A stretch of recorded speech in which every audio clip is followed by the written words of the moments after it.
Apabila Allah katakan sesuatu jadi, maka jadi. Kalau Allah ingin jadikan pasir sebagai emas, dalam detik itu jadi emas. Kalau Allah mau jadikan emas sebagai batu, dalam detik itu jadi batu. Kun fayakun. Maka jangan pernah khawatir dengan kita menjalankan syariat, kita tidak akan bisa makan. Karena Allah Ghaniyun, Maha Kaya dan Maha.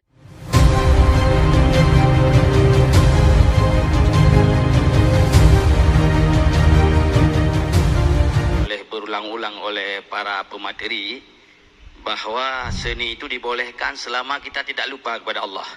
Dengan menganggap seni itu untuk mencari makan, itu sudah lupa kepada Allah. Dengan menganggap konser itu untuk mencari uang, itu sudah lupa kepada Allah. Itu saja sudah salah. Jadi seni itu kita sepakat sebagai media dakwah. Bagaimana kita ingin menyampaikan dakwah kepada orang lain seandainya dalam hati kita masih menganggap bahwa Allah itu tidak kaya, Allah itu tidak sanggup memberi makan. Maka silakan seniman ini sebagai pendakwah. Pendakwah itu tidak boleh menjual dakwahnya. Dai itu tidak boleh menjadikan dai itu sebagai alat mencari uang. Tidak boleh mengharap amplop. Itu boleh pelaku seni kalau sudah seperti itu saya asisikan. Kalau pelaku seni sudah mau jadi dai semua, silakan. Begitu pula yang ingin mengadakan konser. Kalau konser itu sebagai media dakwah, sebagai panggung untuk dakwah, silakan. Tapi seperti Abi Masrul katakan tadi, bisakah kita menjaga agar tidak ada yang menyimpang dari dakwah? Jangankan konser, dakwah saja kalau menyimpang dari dakwah nggak boleh. Apalagi dakwah, apalagi konser.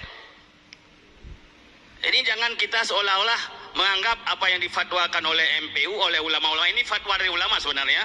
Maaf, ini saya sampaikan, sudah beberapa kali muzakarah tentang alat musik. Jadi oleh ulama-ulama Aceh menyimpulkan untuk ihtiyat, untuk mengambil yang ihtiyat yang lebih pasti, bahwa mereka mengharamkan beberapa alat berdasarkan ada hadis, ada fatwa ulama, bukan sekedar mereka mengharam-haramkan.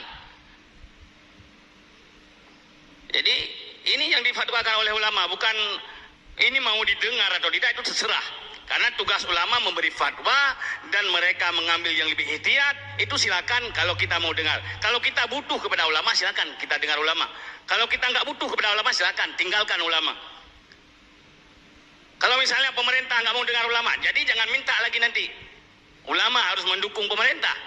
Jadi pemerintah harus sinergi. Apabila dua kelompok itu idza saluha saluhan nas, apabila dua kelompok itu bagus, maka baguslah manusia. Insya Allah akan jadi negeri yang baldatun thayyibatun wa rabbul ghafur.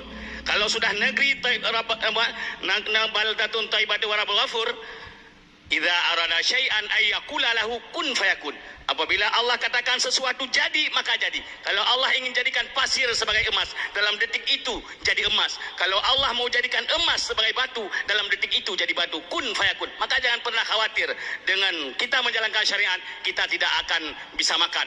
Karena Allah Ghaniyun, Maha Kaya dan Maha Hidup. Sekian.